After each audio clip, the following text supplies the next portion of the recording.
പ്രധാനമന്ത്രി നരേന്ദ്രമോദിക്കെതിരായ അധിക്ഷേപ പരാമർശത്തിൽ നിലപാട് ഘടിപ്പിച്ച ഇന്ത്യ മാലദ്വീപ് ഹൈക്കമ്മീഷണർ ഇബ്രാഹിം ഷഹീബിനെ വിദേശകാര്യ മന്ത്രാലയം വിളിച്ചു വരുത്തി. അർജുൻ പീതാംബരനുണ്ട് വിവരങ്ങൾ നൽകാൻ. അർജുൻ, ഇന്ത്യ ഒരു കടുത്ത നിലപാടിലേക്ക് പോകുന്നു. വിനോദസഞ്ചാര മേഖലയിലൊക്കെ ടൈറ്റൈൻ ചെയ്തുകൊണ്ട് മാലദ്വീപിനെതിരെ കർശന നിലപാട് സ്വീകരിക്കുന്ന ഒരു ഘട്ടത്തിലാണല്ലോ ഇപ്പോൾ ഹൈക്കമ്മീഷണറെ കൂടി വിളിച്ച് വരുത്തുന്നത്. എന്തൊക്കെയാണ് സംഭവിക്കുന്നത് അവിടെ?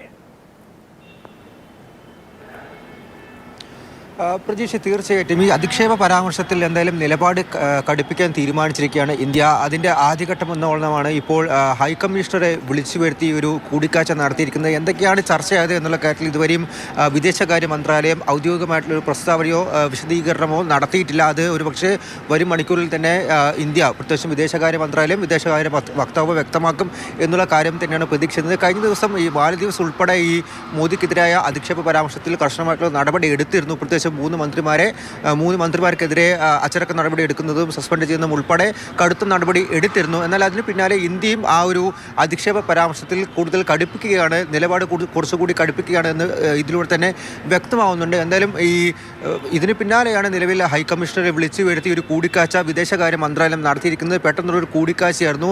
ഏകദേശം മിനിറ്റുകൾ മാത്രമേ നീണ്ടു നിന്നുള്ളൂ. എങ്കിലും തീർച്ചയായിട്ടും മാലദ്വീപ്സിനെതിരെ തികച്ചും കൃത്യമായിട്ടുള്ള അല്ലെങ്കിൽ കുറച്ചുകൂടി രൂക്ഷമായിട്ടുള്ള നിലപാടും നടപടികളും ഉണ്ടാകുമെന്നുള്ള കാര്യം ഇതിനോടകം തന്നെ വ്യക്തമായിരിക്കുന്നത്. പ്രജീഷ്, ശരി, അർജുനാണ് വിവരങ്ങൾ നൽകിയത്.